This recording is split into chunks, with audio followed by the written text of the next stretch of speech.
Welcome to अपना लक्ष्य। आज हम पढ़ने वाले हैं यूजीसी नेट हिंदी कहानी का यूनिट 7। और यूनिट 7 में एक कहानी लगी हुई है, एक टोकरी भर मिट्टी। और इससे पहले बता दें, और भी वीडियो अपलोड हो चुका है कहानी का, आप जाकर वहां देख सकते हैं। आज हम पढ़ने वाले हैं एक टोकरी भर मिट्टी, जिसका प्रकाशन वर्ष कहीं कहीं आपको 1901 भी मिलता है।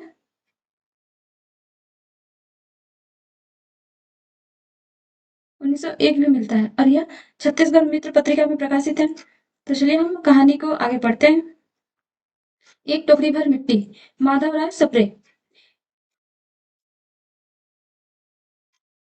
किसी श्रीमान जमींदार के महल के पास एक गरीब अनाथ विधवा की झोपड़ी थी। क्या थी? एक विधवा थी। इम्पोर्टेंट पात्र है ये। जमींदार साहब को अपने महल का होता उस झोपड़ी तक बढ़ाने की इच्छा हुई। विधवा विधवा से बहुतेरा कहा कि अपनी झोपड़ी हटा ले, पर वह तो कई जमाने से वहीं बसी थी। उसका प्रिय पति, इकलौता पुत्र, उसी झोपड़ी में मर गया। इसके कौन कौन थे? एक प्रिय, इसका पति था, इकलौता पुत्र था जो कि उस झोपड़ी में मर गया था। पुतोह भी 5 वर्ष की कन्या छोड़कर चल बसी। कितने वर्ष की कन्या? तो 5 वर्ष की कन्या। ये भी इंपॉर्टेंट, आप नोट करते चलिएगा। अब यही उसकी पोती इस वृद्धा काल में एकमात्र आधार थी। जब उसे अपनी पूर्व स्थिति की याद आती तो मारे दुख के फुट फुट कर रोने लगती थी। और जब से उसने अपने श्रीमान पड़ोसी की इच्छा का हाल सुना, तब से वह मृतप्राय हो गई थी। उस झोपड़ी में उसका मन लग गया था। बिन बिना मारे वहां से वह निकालना नहीं चाहती थी। श्रीमान के सब प्रयत्न निष्फल हुए। तब वे अपनी जमींदारी चाल चलने लगे। बाल की खाल निकालने वाले वकीलों की थैली गरम कर उन्होंने अदालत में झोपड़ी पर अपना कब्जा करा लिया और विधवा को वहां से निकाल दिया। बेचारी अनाथ तो थी ही, पास पड़ोस में कहीं जाकर रहने लगी।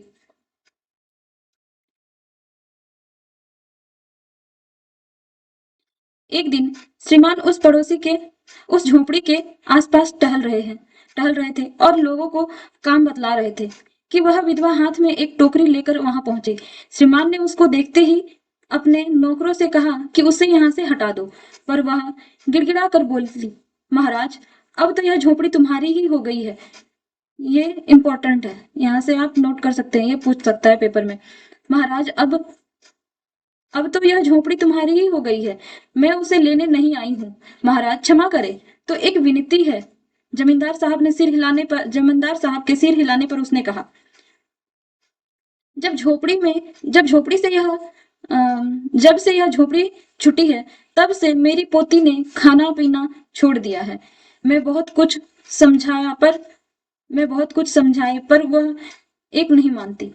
यही कहा करती कि अपने घर चल, वह रोटी खाऊंगी, वहीं रोटी खाऊंगी। अब मैंने यह सोचा कि एक झोपड़ी में से एक टोकरी भर मिट्टी लेकर उसी का चूल्हा बनाकर रोटी पकाऊंगी। इससे भरोसा है कि वह रोटी खाने लगेगी। महाराज कृपा करके आज्ञा दीजिए तो इस टोकरी में मिट्टी ले आऊं। श्रीमान ने आज्ञा दे दी। विधवा झोपड़ी के भीतर गई। वहां जाते ही उसे पुरानी बातें का स्मरण हो आया और उसकी आंखों में आंसू की धारा बहने लगी। अपने आंतरिक दुख को किसी तरह संभाल कर उसने अपनी टोकरी मिट्टी से भर ली और हाथ से उठाकर बाहर ले आई। फिर हाथ जोड़कर श्रीमान से प्रार्थना करने लगी, महाराज कृपा करके इस टोकरी को जरा हाथ लगाइए, जिससे कि मैं इसे अपने सिर पर रख लूं। जमींदार साहब पहले तो बहुत नाराज हुए, पर जब वह बार बार जो हाथ जोड़ने लगी और पैरों पर गिरने लगी तो उनके मन में कुछ दया आ गई। किसी नौकर से ना कहकर आप ही स्वयं टोकरी उठाने आगे बढ़े। जो ही टोकरी को हाथ लगाकर ऊपर उठाने त्यों ही देखा कि यह काम उसकी शक्ति से बाहर है। फिर तो उन्होंने अपनी सब ताकत लगाकर टोकरी को उठाना चाहा, पर जिस स्थान पर टोकरी रखी थी वहां से वह एक हाथ भी ऊंची ना हुई। तब लज्जित होकर कहने लगे, नहीं, यह टोकरी हमसे ना उठाई जाएगी। यह सुनकर विधवा ने कहा, और ये सबसे ज्यादा इंपॉर्टेंट है, महाराज नाराज ना हो, आपसे एक टोकरी भर मिट्टी नहीं उठाई जाती, और इस झोपड़ी में तो हजारों टोकरियां मिट्टी पड़ी हुई हैं। इसका भार आप जन्म भर जन्म भर क्यों कर उठा सकेंगे? आप ही इस बात पर विचार कीजिए। ये बहुत छोटी सी कविता है।